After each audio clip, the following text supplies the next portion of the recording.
마태복음 13장을 보면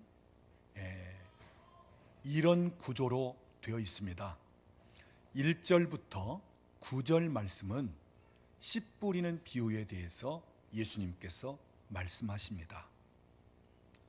그런 다음 10절부터 17절은 예수님께서 주로 사용하셨던 비유의 특징이 무엇인가를 말씀하고 있습니다.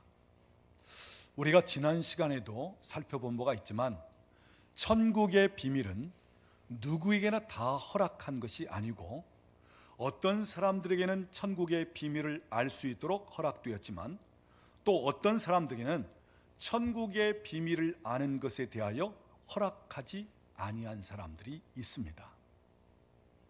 자, 허락된 사람들은 예수님께서 비유를 말씀하실 때 그 말씀이 너무나 쉽고 또 이해가 되고 그러면서 깨달아지고 마음에 기쁨이 있고 은혜가 되고 축복이 되고 또 마치 경험하듯이 그렇게 되어집니다. 그런데 허락되지 않은 사람들에게는 똑같은 예수님 비유의 말씀을 듣고도 자기 생각으로 판단하기도 하고 또는 그러면서 오해하고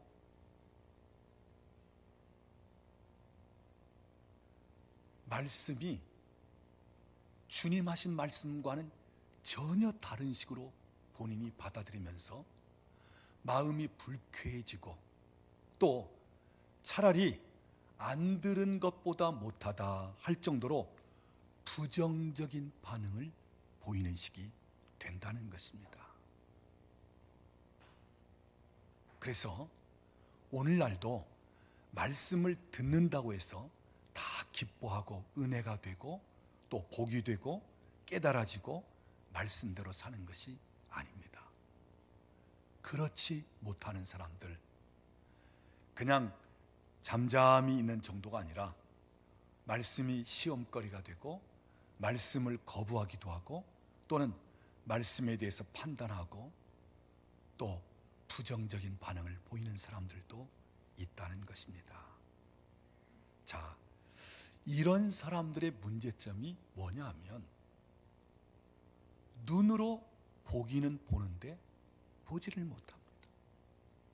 귀로 듣기는 듣는데 듣지를 못하는 거예요. 그러니까 보는 눈이 없고 듣는 귀가 없으니까 똑같은 말씀이 주어지고 또 때로는 우리 하나님께서 행하시는 그 놀라운 일들을 함께 보면서도 볼 수 있는 눈이 없기에 들을 수 있는 귀가 막혀 있기에 듣지 못하는 식이 된다는 것입니다. 자, 잘못된 눈이라면, 잘못된 귀라면, 볼 수 없는 눈이라면, 들을 수 없는 귀라면 수술을 받아서 고침을 받아야 되는데 이런 사람들의 특징은 고침 받는 것에 대하여 두려워한다는 것입니다. 여러분, 우리 마태복음 13장 15절 말씀을 먼저 한번 읽어보도록 하겠습니다. 이 백성들의 마음이 완악하여져서 그 귀는 듣기에 둔하고 눈은 감았으니 이는 눈으로 보고 귀로 듣고 마음으로 깨달아 돌이켜 내게 고침을 받을까 두려워함이라. 오늘 여기 본문에 보니까 고침 받기를 두려워하는 사람들이 있다는 거예요. 자, 예를 들자면 내가 지금 눈이 잘 보이지 않습니다. 침침합니다. 그리고 점점 어두워집니다. 이럴 때 어느 병원 어떤 선생에게 가면 당신의 눈을 얼마든지 고칠 수 있고 그래서 밝히 볼 수 있습니다 하는 소식이 들려진다면 얼마나 고맙고 기쁘고 복된 소식입니까? 그런데 그런 소식을 들을 때 고침받을까 두려워하는 사람들이 있다는 거예요. 또한 귀에 좀 문제가 생겼습니다. 이명현상이 일어나고 그러면서 이 청력이 좀 좋지 않고 그러면서 자꾸 난청 쪽으로 가고 있고 그럴 때 누군가가 어느 병원에 가면 어느 의사가 귀에 대해서 전문입니다. 그분에게 가서 수술을 받든지 또는 고침을 받으면 얼마든지 잘 들을 수 있습니다. 그러면 얼마나 기쁘고 복된 소식이에요. 그런데 이 소식을 들을 때 고침받을까 두려워하는 사람들이 있다는 것입니다. 자, 너무너무 기쁘고 좋은 소식인데 이것을 받아들이기보다는 오히려 두려워하는 사람들이 있다는 거예요. 여러분, 오늘도 마찬가지입니다.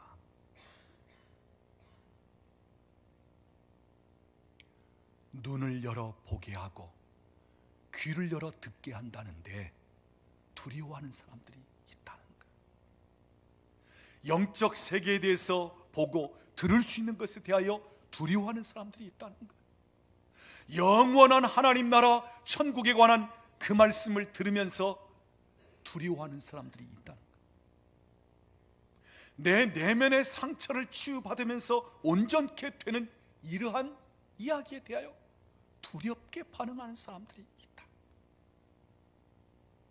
지금까지 살아오는 과정 속에서 내 인생이 나름대로 실패하고 힘든 과정 속에서 제대로 인식하지 못하고 또한 정당하게 바르게 가치관을 가지지 못한 가운데 살아왔다면 이제는 좀 더 바르게 살 수 있는 회복이 있고 새롭게 변화되는 그런 이야기에 대해서 두려워하는 사람들이 있다는 것입니다. 고침 받기를 기뻐하고 원하기보다는 고침 받는 것을 두려워하는 사람들이 있다는 것입니다. 두려움으로 반응하는 것이 문제입니다. 자, 이렇게 말씀하신 다음에 그 다음 구조가 오늘 우리가 살펴보려고 하는 18절부터 23절입니다.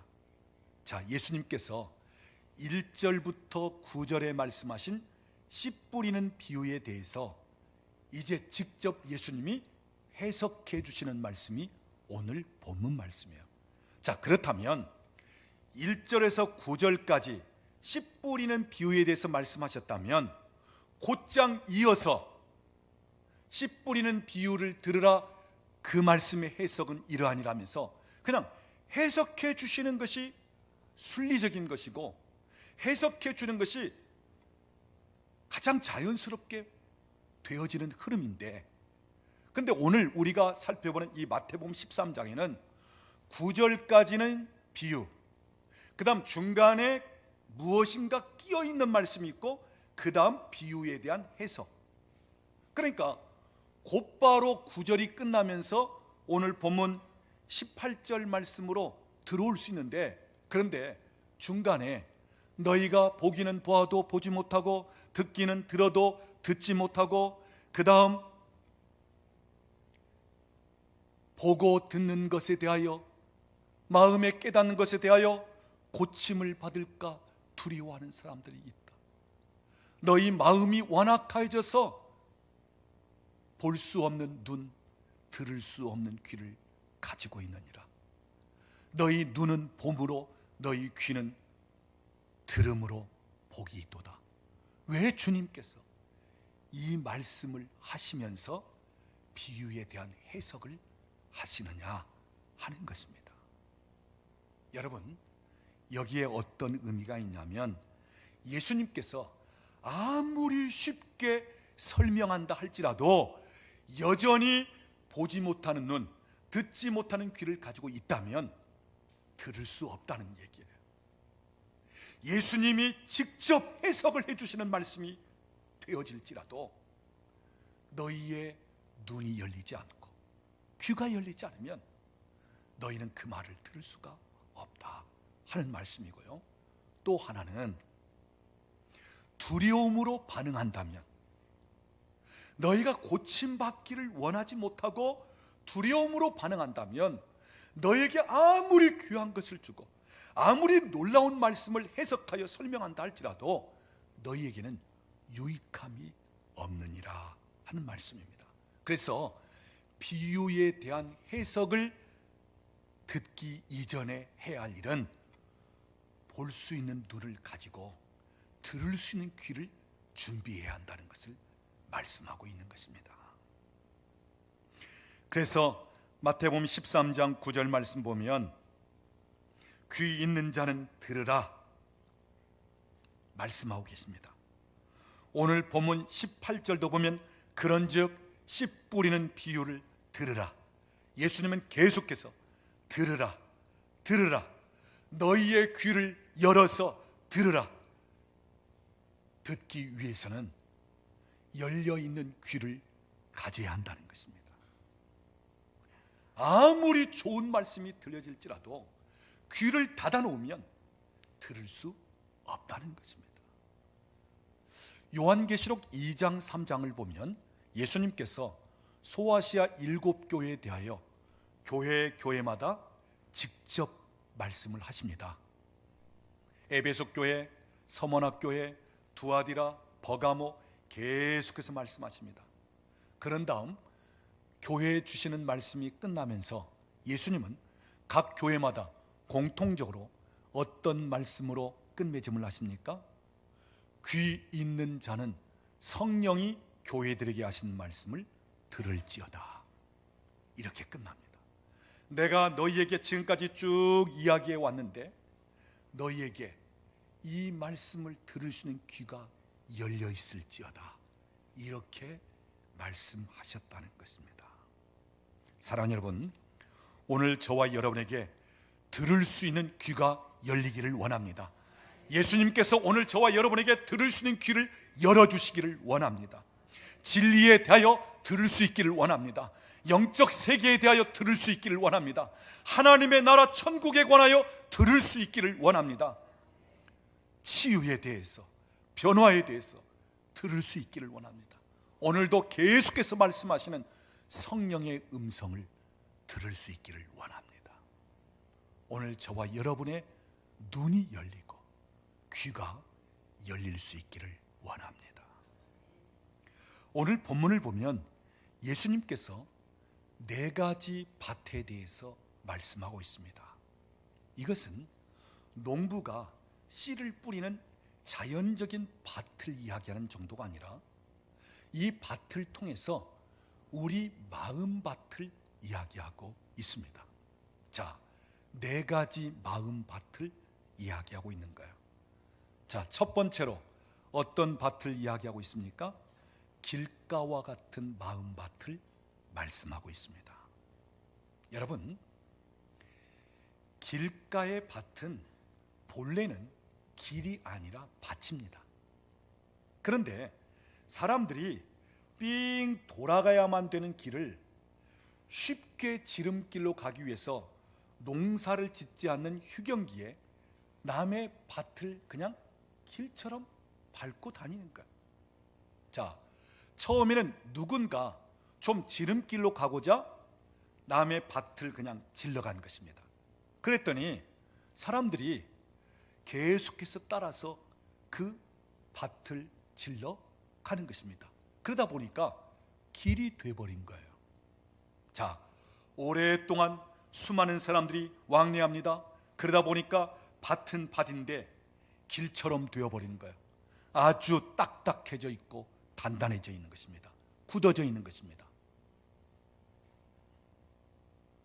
자, 중요한 사실은 이런 길가에 농부가 씨를 뿌릴 때 씨가 뿌려진다면 너무 딱딱하고 단단해서 뿌리를 내릴 수 없다는 것입니다.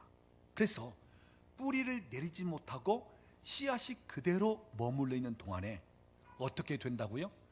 악한 자가 와서 빼앗아가 버리는 거예요.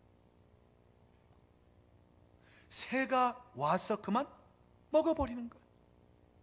그러니까 씨앗은 뿌렸지만 그 씨앗이 뿌리도 내리지 못하고 나중에는 자라지도 못하고 열매를 맺지 못하는 것입니다.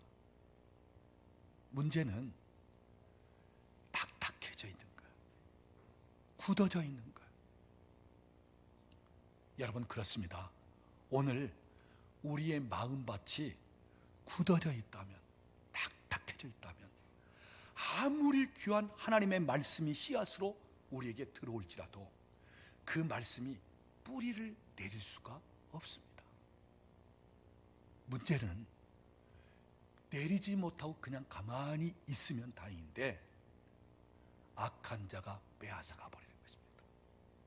사탄이 말씀을 빼앗아가 버린다는 것.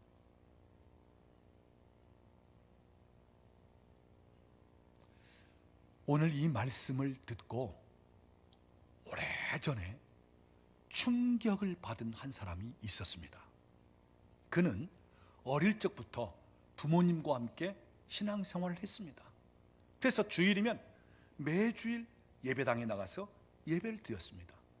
그러면서 성인이 되었습니다. 여전히 주일이면 교회 갑니다. 예배는 드립니다.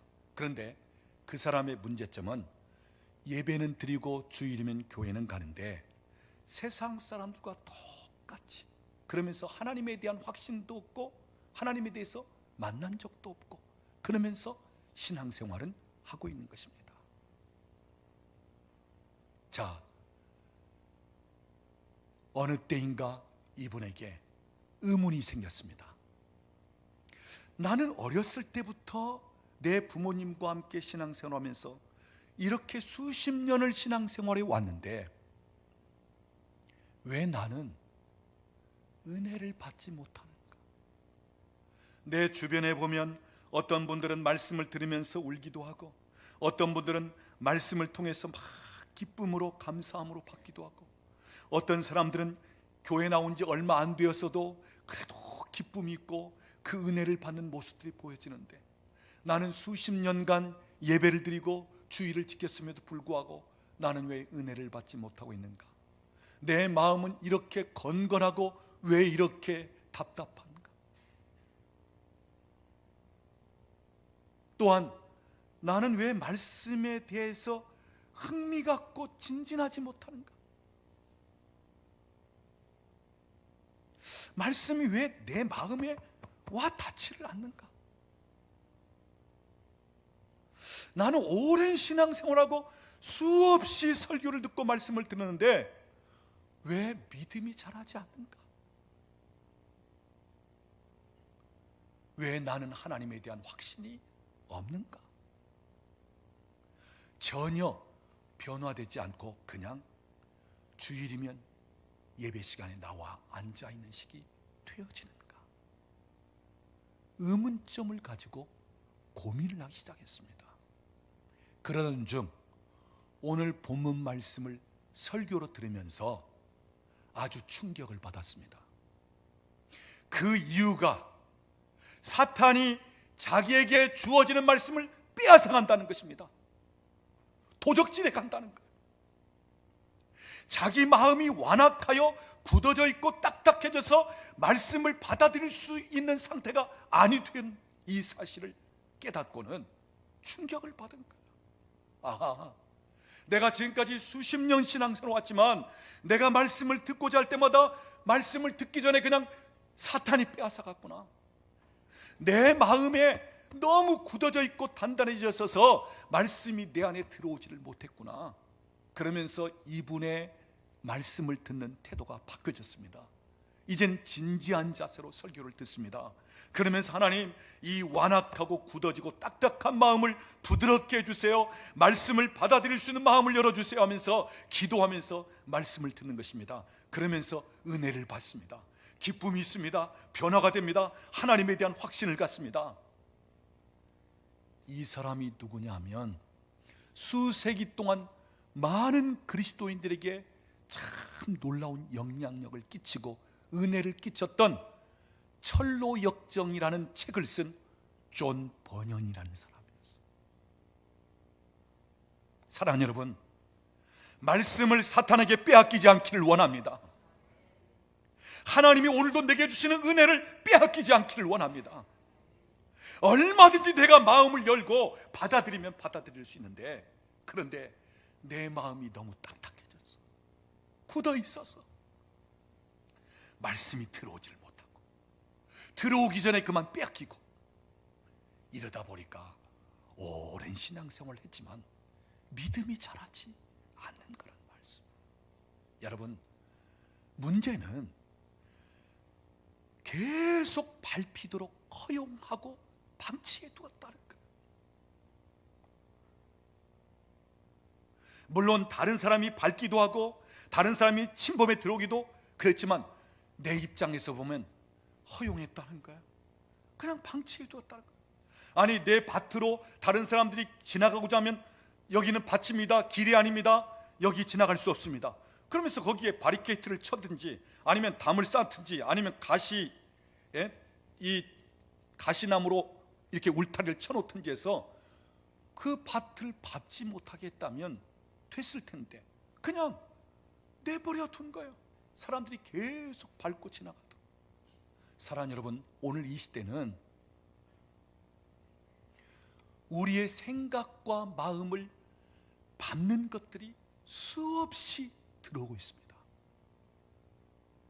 검증되지 않는 이론, 지식, 검증되지 않는 어떠한 정보, 이러한 것들이 수없이 쏟아지면서 내 생각과 마음을 짓밟고 있어요.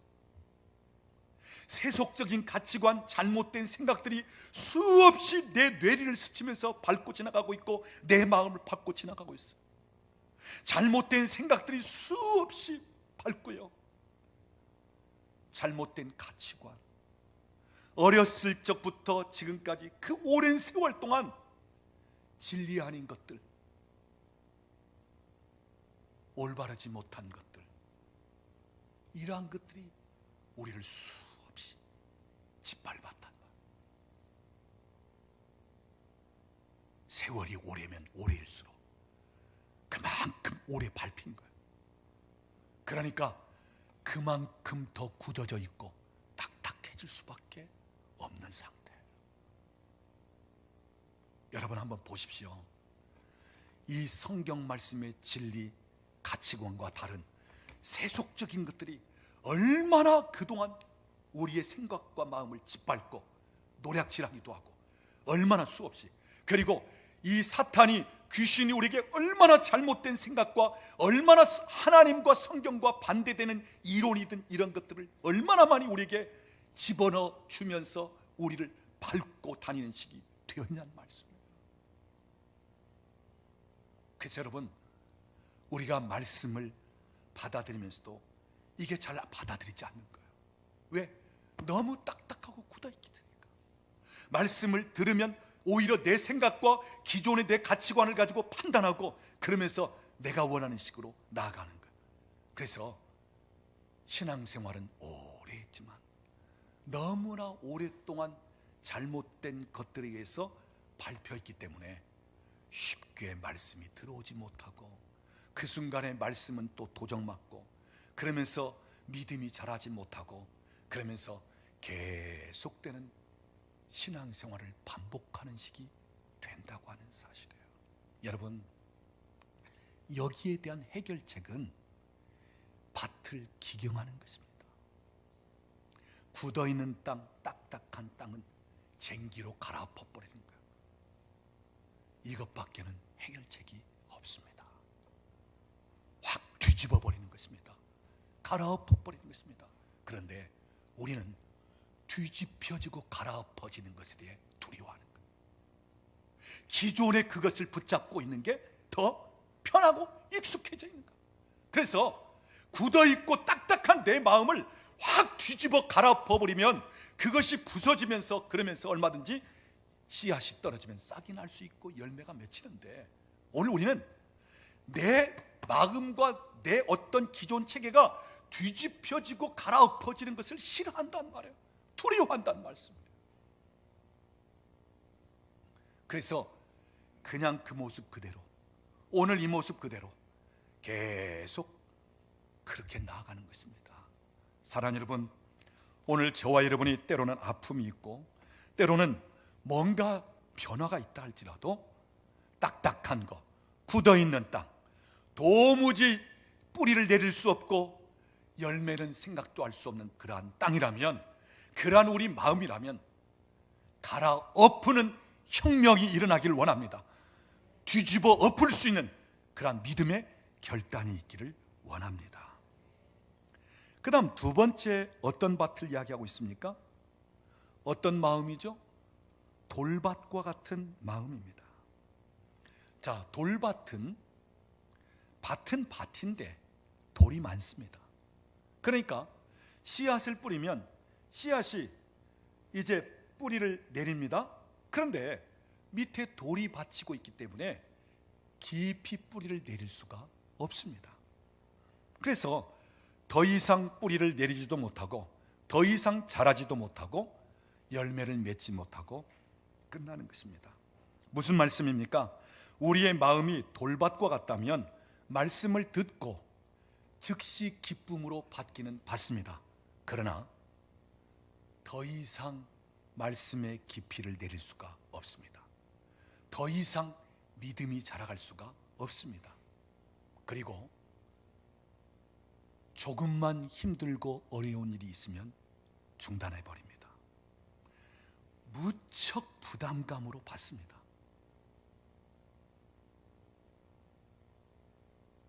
오래 견디지를 못하는 것입니다. 그래서 말씀을 듣고는 즉시 기뻐하기도 하고 참 무언가 어떤 면을 깨달으면서 좋아하는데 그게 쉽게 멈춰버리고 오래 지속되지를 못하는 상태. 문제는 돌멩이들이 있다는 것입니다. 여러분, 그렇습니다. 우리 마음에도 이 돌밭이 되어 있다면 말씀이 내 안에 들어올 때 기쁨으로 즉시 받기는 하지만 더 이상 자라가지를 못하는 거예요. 더 이상 뿌리를 내리지 못하는 거예요. 그렇다면 우리 마음속에 있는 이 돌멩이, 이 돌이 무엇입니까? 내 마음속에 있는 상처입니다. 그래서 우리가 상처를 많이 받다 보면 우리의 마음이 굳어지고 딱딱해지는 거예요. 돌처럼 굳어지는 것입니다. 이런 상태에서는 말씀이 깊이 뿌리를 내리지 못하고 이런 상태에서는 결국은 막혀 결실하지 못한다고 하는 사실입니다. 자, 이런 상태는 어떻게 해결할 수 있겠습니까? 돌멩이를 골라내버리든지 아니면 그 돌멩이를 부서뜨려 버리든지, 아무튼 이 딱딱한 것, 돌 같은 것을 부드럽게 할 필요성이 있다고 하는 사실이에요.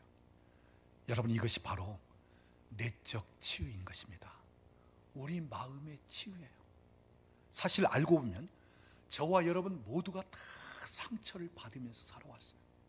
부모로부터, 내 주변, 또 이 살면서, 또는 직장에서, 사업하면서, 사람들과의 관계에서, 때로는 내가 그렇게 믿었던 사람에 대해서 우리는 수많은 상처를 받아온 사람들이에요. 또 앞으로도 얼마든지 많은 상처를 받을 수가 있습니다.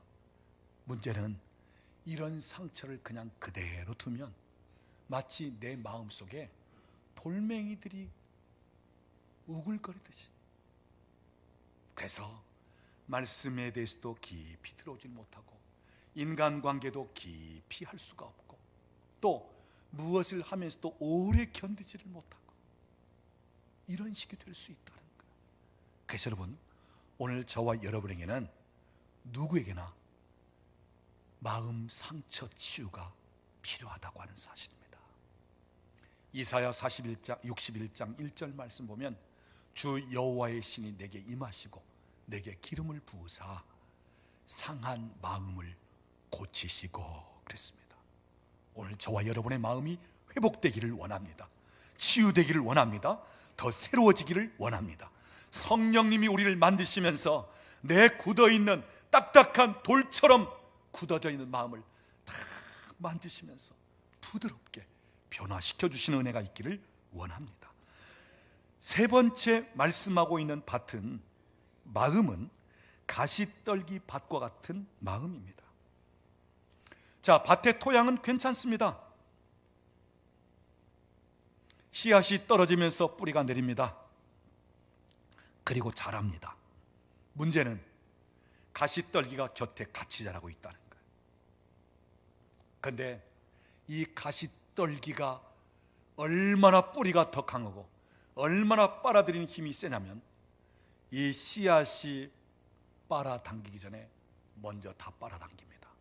그래서 오히려 곡식보다 더 강하게 더 빨리 자라가는 것입니다.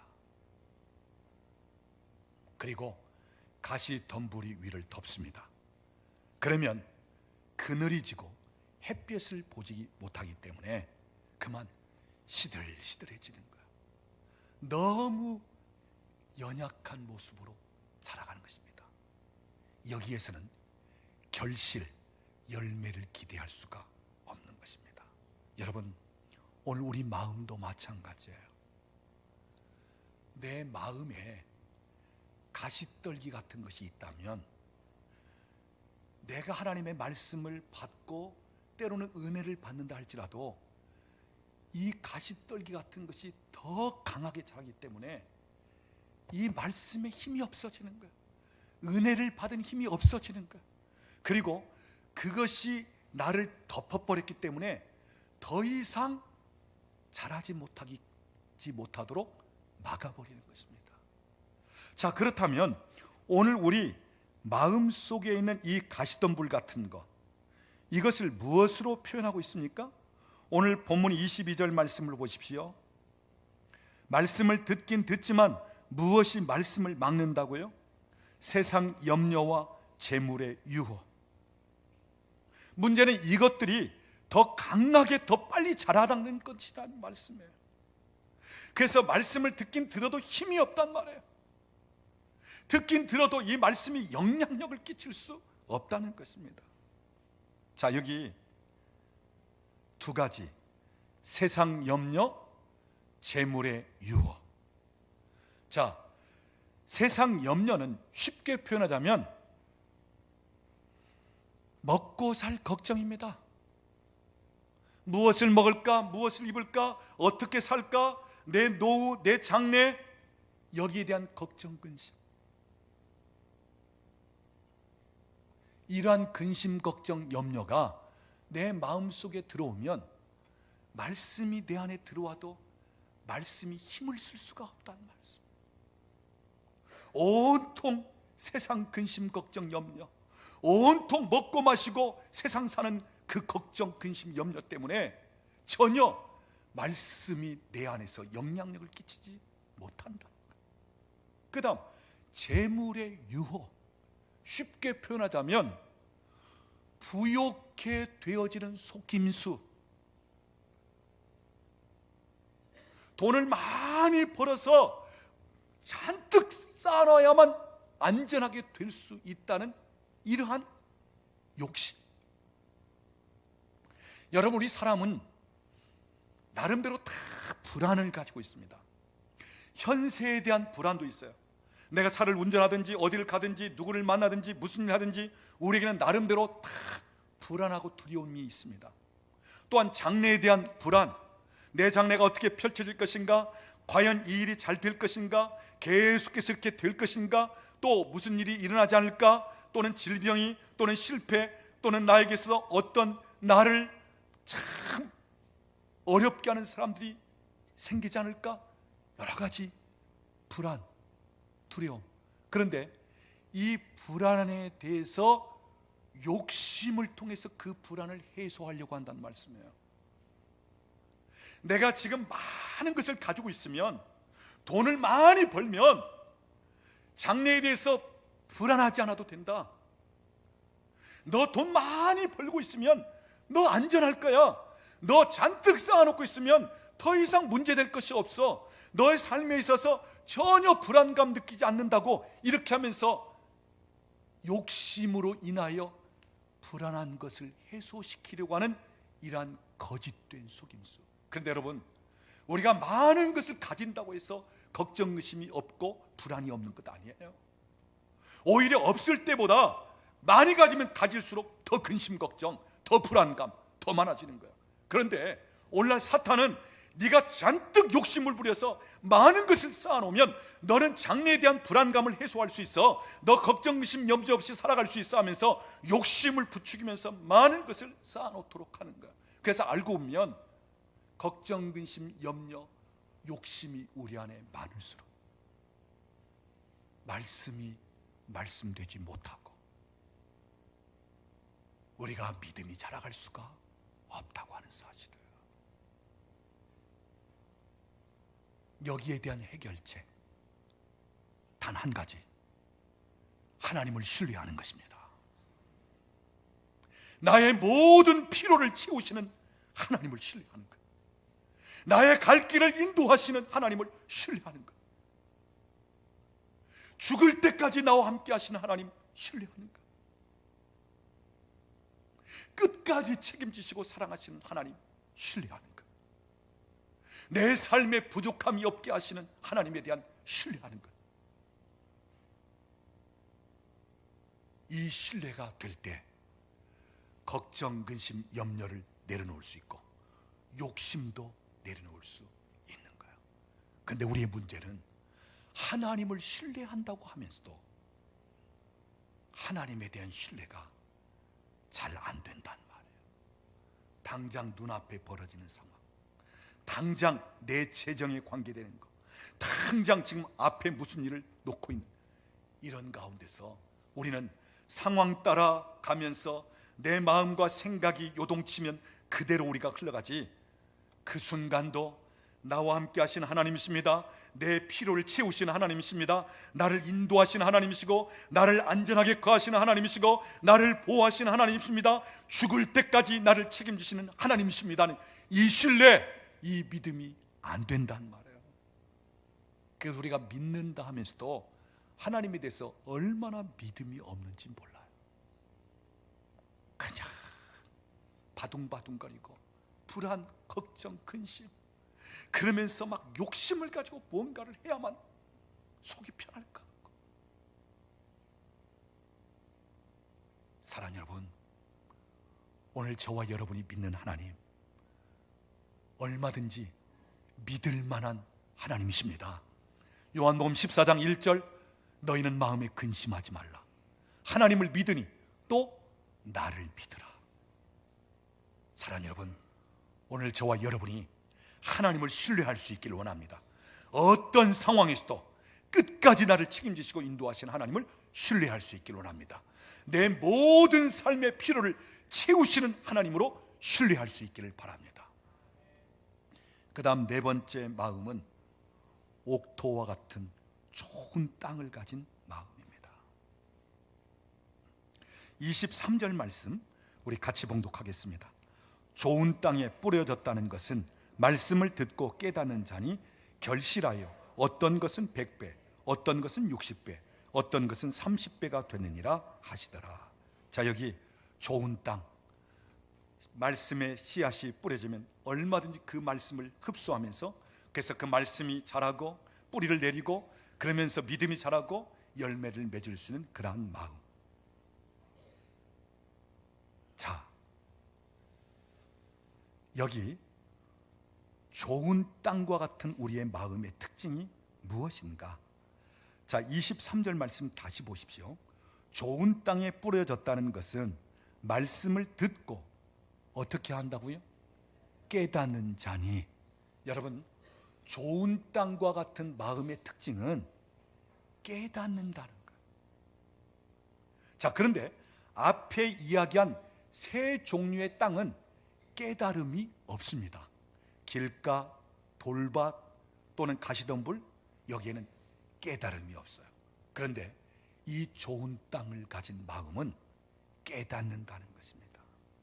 자, 여기서 깨닫는다는 말의 의미는 순간적으로 기뻐하고 순간적으로 좋아하고 순간적으로 감동을 받고 순간적으로 내가 이러이러하리라 결단을 하고 순간적으로 사람들 앞에 나 이렇게 살겠습니다 하는 이런 정도가 아니고요, 예수님이 말씀하시는 진정한 깨달음은 즉시 기뻐하다가 시간이 좀 지나면 막혀버리고 시간이 좀 지나면 중단되고 시간이 지나면 내려놓고 시간이 지나면 본래대로 돌아가고, 이러한 깨달음이 아니라 예수님이 지금 원하시고 지금 주님이 바라시는 진정한 깨달음은 어디까지 가야 깨달음이에요? 열매를 맺는 데까지 가야 깨달음이라고 하는 사실. 그러니까 당사자는 막 기뻐 뛰고 흥분되고 감격적이고 막 좋아 죽을 지경일지라도 예수님은 너 그 정도 가지고 지금 깨닫는 건 나는 인정하지 못한다. 네가 그 심정 그 마음을 가지고 열매를 맺는 데까지 와야 진정 깨달음이야. 지금 이렇게 말씀하시는 거예요. 그러니까 여러분, 오늘 우리는 얼마든지 내가 나를 속이고 다른 사람도 속이는 식이 될 수 있어요. 막 은혜 받으면서 기뻐하고 감사하고 감격적이고 막 이렇다고 저렇다고 사람들 앞에 이렇게 떠벌리고 저렇게 떠벌리고, 그런데 그러다가 그만 막혀서 주저앉아 버리면 그건 아무것도 아니잖아. 우리 주님은 거기에 속아 넘어가시는 주님이 아니시란 말이에요. 주님은 어디까지 가야 인정하시는 거예요? 열매를 맺는 데까지 가야 인정하신단 말씀. 그러니까 깨닫는 것은 즉각 깨닫다가 다시 돌아서 버리고 즉각 깨닫다가 본점 본래대로 즉각 깨닫는 것 같은데 그 순간은 그렇지만 지나면 사라져버리는, 이게 아니고 예수님께서 말씀하시는 말씀을 듣고 깨닫는 자니 할 때 이 깨달음은 어디까지 가는 정도의 깨달음이에요? 열매를 맺는 데까지 가는 깨달음. 우리는요, 수없이 열매를 맺는 데까지 가지 못하고 이러고 저러고 하면서 그러다가 끝나는 시기 참 많아요. 그런데 오늘 주님은 열매를 맺는 데까지 가야 그게 깨달음이라. 열매를 맺는 데까지 가야. 사람들 앞에서 아무리 감동적이고 막 흥분된 가운데 있고 기뻐 뛰고 날뛸지라도 열매를 맺는 데까지 가지 못한다면 그것은 일시적으로 멈춰버리고 끝나는 것이다. 이렇게 말씀하고 있어요. 자, 오늘 본문을 통해서 우리 주님이 핵심적으로 말씀하시는 것은 무엇입니까? 자, 길가 같은 마음, 돌밭과 같은 마음, 가시덤불과 같은 마음은 열매가 없습니다. 오직 좋은 땅과 같은 마음이라야 100배, 60배, 30배의 결실을 맺는다는 거예요. 자, 여기서 우리 주님이 가장 애타게 요구하고 갈급해 하시고 바라는 게 무엇이겠습니까? 너희가 지금은 길가와 같이 굳어있고 단단한 땅일지라도 돌밭과 같이 말씀을 들을 때 즉시 기뻐하다가 그만 뿌리를 내지 못하여 쉽게 중단한 상태가 된다 할지라도, 가시덤불과 같은 가운데 있어서 뭔가 자라다가 그 기운이 막히고 또는 걱정, 의심, 염려, 세상의 재물에 대한 유혹 때문에 너희가 더 이상 나가지 못하고 막히는 시기 된다 할지라도, 우리 주님이 우리에게 아직도 요구하고 기대하시는 것이 뭐냐면 좋은 땅이 되어지라는 것입니다. 오늘 우리에게 길가 같고 돌짝밭 같고 가시덤불 같을지라도 좋은 땅처럼 될 수 있는 변화를 주님이 우리에게 요구하고 계시는 거예요. 오늘 저와 여러분에게 여기에 소망이 있습니다. 아직은 내 모습이 길가 같고 내 마음이 아직 돌밭과 같고 내 마음이 아직 가시덤불과 같지만 오늘 우리 주님은 너도 얼마든지 좋은 땅과 같이 될 수 있다는 이것을 우리에게 소망으로 주시면서 약속하고 있는 말씀이란 말씀이에요. 사랑하는 여러분, 좋은 땅을 사모하고 좋은 땅을 바라보면서 나아갈 수 있기를 원합니다. 오늘 여기에 대한 소망이 없다면 우리는 여기서 다 끝나버리고 말아야 돼. 그러나 내가 지금은 아직 그 마음이지만 너는 좋은 땅과 같은 마음으로 변화되고 나아갈 수 있다. 내가 너에게 그것을 원한다. 우리 주님이 이것을 말씀하십니다. 그러면서 또 한 가지는 우리 주님은 열매 맺어지는 것을 원한다는 것입니다. 열매 없는 삶이 아니라 100배, 60배, 30배, 최소한 30배 열매에 맺혀지는 삶을 원한다는 것입니다. 사랑하는 여러분, 무슨 말씀입니까? 하나님의 나라가 임하여 그 나라를 맛본다면 얼마든지 변화되어 나갈 수 있다는 것입니다. 얼마든지 열매를 맺을 수 있다는 것입니다. 그 능력이 바로 하나님의 나라를 경험하는 데서. 사랑하는 여러분, 오늘 저와 여러분이 그냥 듣는 가운데 지나치는 것이 아니라, 오늘 우리 가운데 그냥 와서 잠깐 느끼다가 없어지고 사라지는 것이 아니라, 정말 오늘 우리 안에 하나님의 나라의 능력이 임하여 오늘 내 마음이 좋은 땅으로 다 변화되어지는 역사를 경험하고, 그래서 열매를 맺으면서 주인 되신 우리 하나님께는 기쁨을 드리고, 또한 나에게는 복이 되고 많은 사람들에게는 유익함을 줄 수 있고 축복의 통로가 되어지는 그러한 은혜가 있기를 원합니다. 우리 옆에 계신 분에게 한번 이야기하십시다. 좋은 땅이 되십시다. 네. 기도하겠습니다. 지금은 우리 주 예수 그리스도의 은혜와 우리 아버지 하나님의 극진하신 사랑하심과 성령 하나님의 교통하시며 충만케 하시는 역사가 씨 뿌리는 비유를 통해서, 네가 아직은 길가와 같고 돌밭과 같고 가시덤불 밭과 같은 마음 상태일지라도 네가 하나님의 나라 천국을 맛보고 경험하면 그 능력이 너를 좋은 땅과 같은 마음으로 변화시켜 놓을 것이다. 너희 삶에 열매가 없는 것 같지만 그러나 나는 너에게 열매 맺기를 원한다면서 오늘 우리에게 말씀하시는 주의 음성을 듣고 오늘 우리의 삶이 하나하나 변화되어지기를 원하는 우리 사랑하는 식구들 머리머리 위에, 가정과 직장과 사업장에 사랑하는 자녀들 위에, 국내에 흩어져 있는 우리 권속들 위에, 우리나라와 민족 위에 이제로부터 영원토록 함께 계실지어다. 아멘.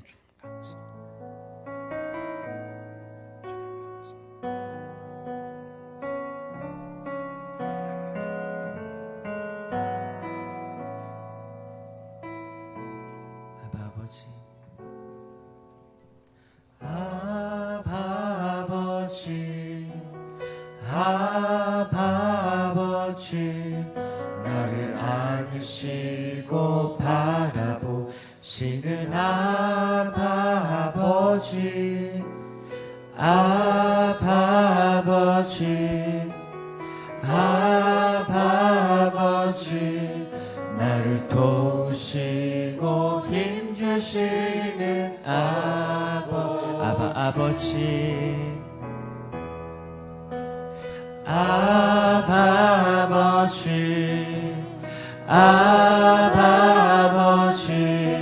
나를 안으시고 바라보시는 아버지,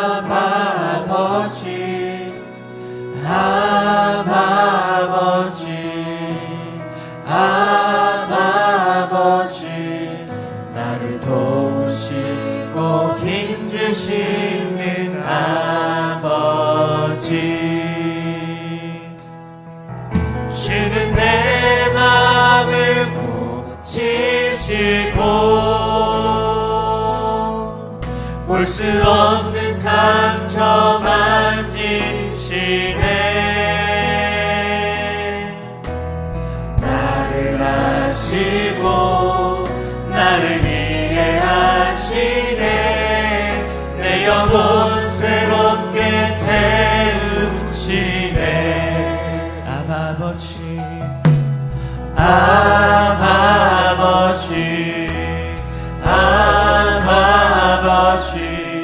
나를 안으시고 바라보시는 아버지,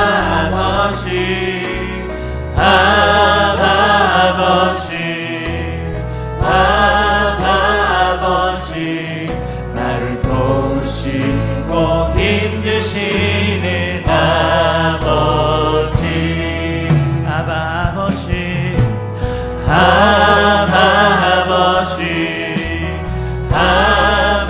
아버지, 나를 안으시고 바라보시는 아버지,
주님의 손을 얹고 주는 내 마음을 만지시고 주는 내 마음을 고치시고 볼 수 없는 상처 만지시네. 나를 아시고 나를 이해하시네. 내 영혼 새롭게 세우시네. 우리 한 번 더 찬양합니다. 주는 내 마음을 주는 내 마음을 고치시고 볼 수 없는 상처 만지시네. 나를 아시고 나를 이해하시네. 내 영혼 새롭게 세우시네.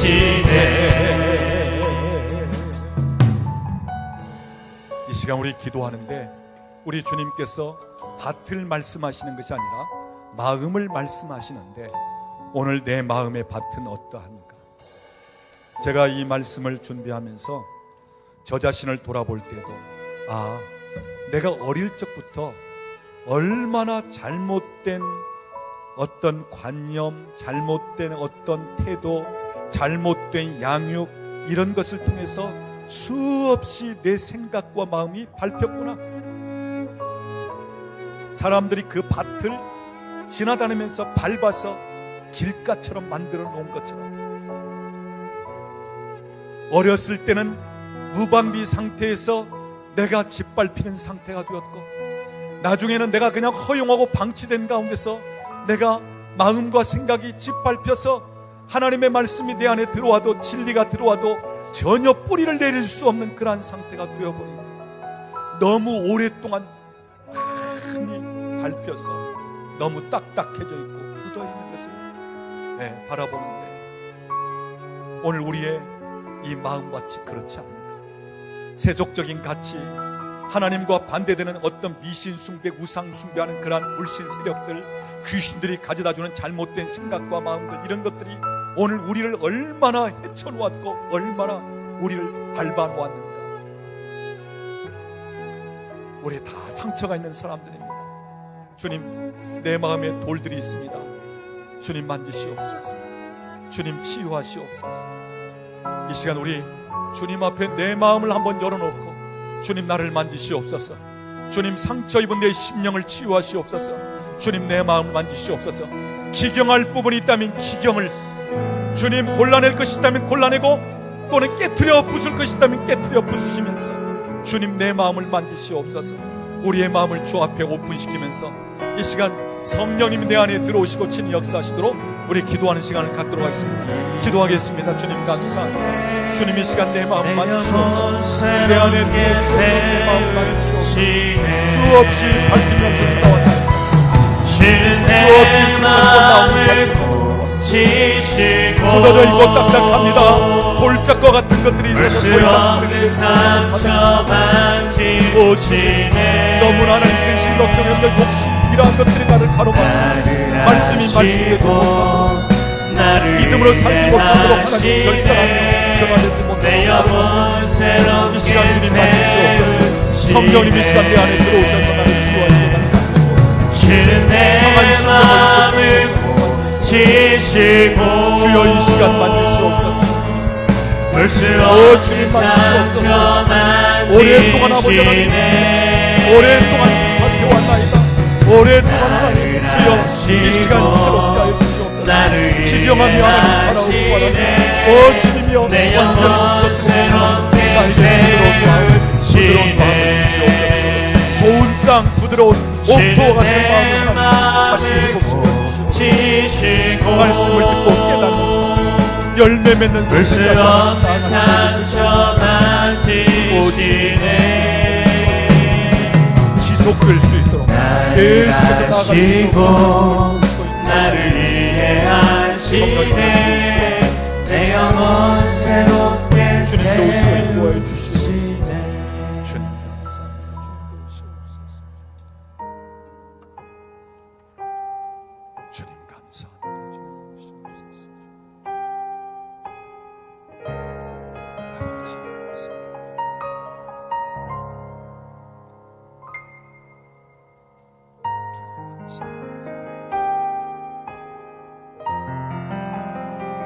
오늘 이 자리에 신앙생활은 오랫도록 어떻게 보면 모태 신앙인이고 어릴 적부터 신앙생활을 했지만 존 버년처럼 나는 왜 믿음이 잘하지 않는가, 왜 은혜를 받지 못하는가. 나중에 예수를 믿은 사람도 그렇게 믿음으로, 그러면서 정말 기쁨으로 주님이 원하시는 대로 기쁨으로 헌신하고 봉사합니다. 나는 왜 그렇지 못할까.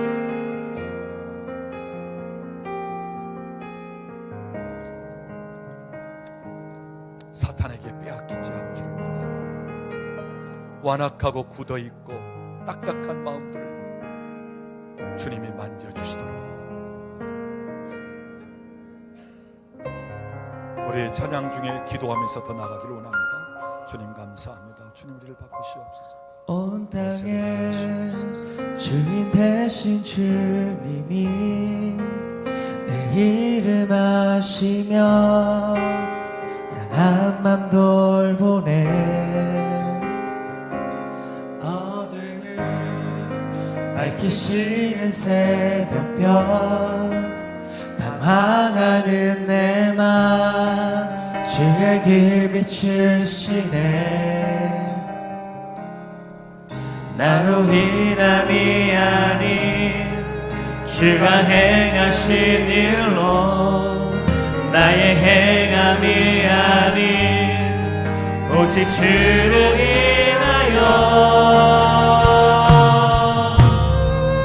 나는 오늘 피었다 지는 이름 없는 꽃과 같네. 바다의 이름 파도 안개와 같지만 주는 나를 붙드시고 부르짖음 들으시며 날 위하다 하시네. 주님은 나의 죄를 보시고 사랑의 눈으로 날 일으키시네.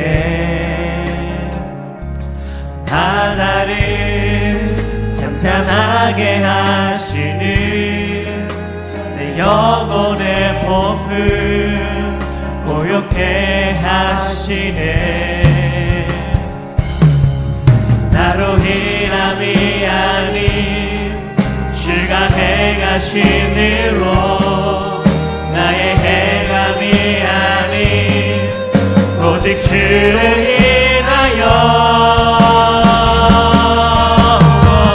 나는 오늘 피었다 지는 이름 없는 꽃과 같네.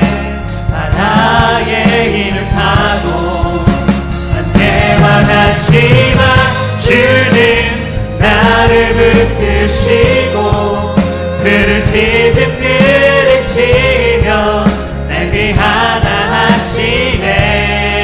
나는 오늘 피었다 지는 이름 없는 꽃과 같네.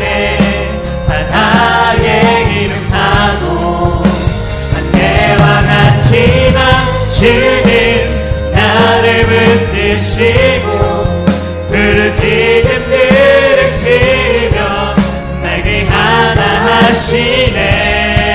나는 오늘 피었다 지는 이름 없는 꽃과 같네. 바다의 이름 파도 안개와 같지만 주는 나를 붙드시고 부르짖음 들으시며 날 위하다 하시네. 아름다우신 오 놀라우신 영원할 수 없는 사랑,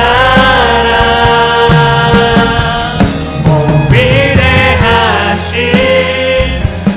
하나님의 사랑 영원히 찬양하리.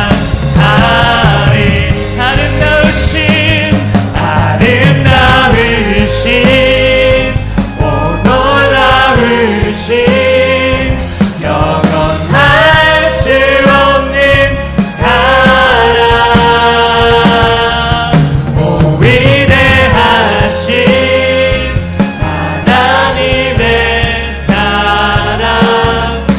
영원히 찬양하리. 주와 같은 분 없네. 주와 같은 분은 없네. 이 세상 그는 크고 주와 같은 분은 없네. 누구도 이길 수 없네. 주와 같은 분, 주와 같은 분은 없네. 이 세상 그는 크고 주와 같은 분은 없네. 누구도 이길 수 없네. 아름다우신 오 놀라우신 영원할 수 없는 사랑. 오 위대하신 하나님의 사랑 영원히 찬양하오. 아름다우신 오 놀라우신 영원할 수 없는 사랑. 오 위대하신 하나님의 사랑 영원히 찬양하리. 아름다우신 오 놀라우신 영원할 수 없는 사랑. 오 위대하신